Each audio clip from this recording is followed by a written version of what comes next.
Bonjour Marc-Henri Weinberg, merci d'être notre invité. Vous êtes réalisateur belge, auteur de 2700 courts et très courts métrages, c'est-à-dire beaucoup de films à votre palmarès. Et voici Kinshasa Kids, c'est votre deuxième long métrage. Vous avez tourné dans les rues de Kinshasa avec ces enfants des rues, ceux que l'on dit ensorcelés. Et vous en avez fait un film entre le documentaire et le film de fiction, c'est ça? Oui, c'est un film transgenre, c'est à la mode en France. J'ai marié le documentaire et la fiction. En fait, j'étais parti à Kinshasa pour faire un documentaire sur la musique. Et puis j'étais tellement impressionné par la ville, par les gens, par l'énergie, par les couleurs, par l'humour, par la tchatch, que mon projet, je me dis, il va changer. Et j'ai rencontré aussi impressionné parce que cette ville, elle est terrible, elle est violente, elle est pleine d'embouteillages, il y a des coupes d'eau, d'électricité, il y a de la pollution, et il y a aussi tous ces enfants dans les rues. Donc je me suis dit, je suis resté pas mal de temps à Kinshasa, et le film s'est construit autour des histoires de ces enfants. On en regarde un extrait.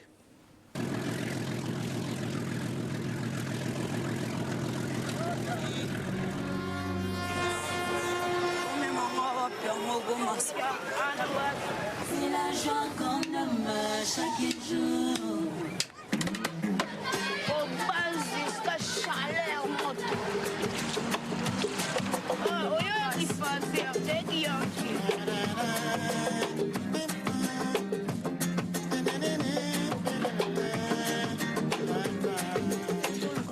Concert, tout le monde fait un tout comme un peu bateau.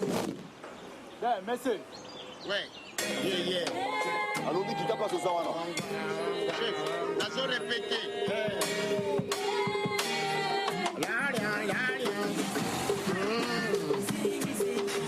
Voilà une ambiance dans ce film Kinshasa Kids. Donc Marc-Henri Weinberg, vous êtes avec ces enfants, vous êtes avec ce Bebson qui va leur apprendre à jouer de la musique, qui va les sortir de leurs conditions. Mais à travers ce film, finalement, c'est un hommage à tous ces gosses, à tous ces enfants perdus. Oui, c'est terrible. On ne peut pas rester indifférent quand on arrive dans cette ville et qu'on voit ces milliers d'enfants la nuit dormant en tas. Chacun, et puis sont courageux, chacun essaye de travailler comme il peut. Bien sûr, certains volent, mais d'autres travaillent au marché, aident, nettoient, portent des caisses, etc. Et donc, j'ai passé pas mal de temps avec eux et leur souffrance, elle est hallucinante parce qu'en fait, ces enfants sont rejetés quand ils sont assez jeunes, 5, 6, 7, 8 ans. On dit que ce sont des sorciers, c'est ça? Ouais. Ils sont accusés de sorcellerie. En général, quand les couples se séparent, on sait que le Congo, c'est vraiment, alors que c'est un pays riche, immensément riche, les gens sont dans une extrême pauvreté. Et quand les couples se séparent, la mère ne sait pas où aller, cherche un logement, et l'enfant ne peut que rester avec le père qui est avec une nouvelle femme. Elle ne veut pas de cet enfant, et donc va trouver un prétexte pour l'accuser de sorcellerie, lui dire que si le cousin est malade, c'est de sa faute, s'il a trop plu, c'est à cause de cet enfant. Et puis l'enfant est donc emmené dans des églises qui pullulent, les églises du réveil, les églises pentecôtistes.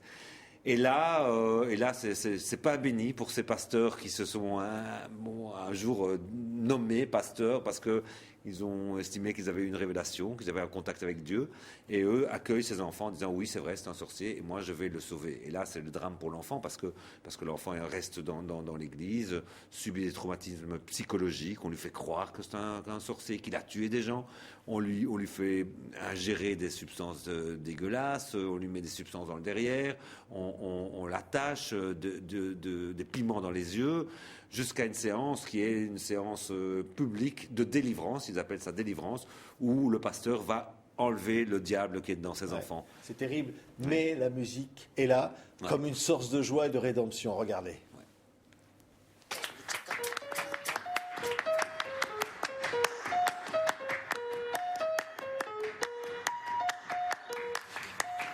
La petite nouvelle génération, groupe électrogène. Kutana ba Mr. Net bosangana bondimi pena bosala ndule fubuza bino tubo moko rythme eza rythme désigné bozala capable ya bo vivre et bo protéger musique. Ah merde. Bon Papa mama bande kombo te na bino mouvement na biso kombo nango ya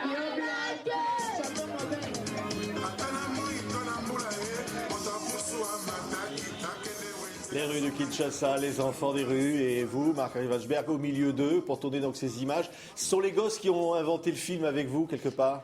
C'est les gosses qui m'ont raconté leurs histoires, mais comme j'ai passé beaucoup de temps dans la cité, j'ai des papas, des policiers, des mamas, des fonctionnaires qui ne sont pas payés. Chacun me racontait ses galères, et donc même des handicapés. Et c'est comme ça que le film s'est construit. Mais c'est sûr que les enfants dans une ville comme ça, c'est un parfait fil rouge des véhicules, puisque les enfants, ça va partout. Ce ne sont pas des comédiens professionnels pour la plupart. Non. Mais vous avez découvert notamment Rachel, qui va ensuite être dans Rebelle, qui va se retrouver ensuite aux Oscars. Voilà. Vous êtes le premier finalement à avoir trouvé ces talents des rues. Ben, ces enfants ont un talent inné. Enfin, c'était magnifique de travailler avec eux. Au début, quand j'ai fait le casting, je leur ai expliqué comment on faisait un tournage. Je leur ai fait chanter. J'ai pris ceux qui chantaient le mieux, les plus téméraires. Puis on a formé un groupe, et j'ai encore des scènes qu'on a filmées, des premières répétitions de jeu où c'est très maladroit, mais très vite ils captent l'affaire, et à la fin ils sont devenus tellement bons que les gens pensent que c'est un documentaire. Mais non. Et justement, quand on se dit c'est un documentaire, on se dit mais comment vous avez fait pour tourner aussi près, à l'intérieur de ces bidonvilles, on pourrait dire quelque part.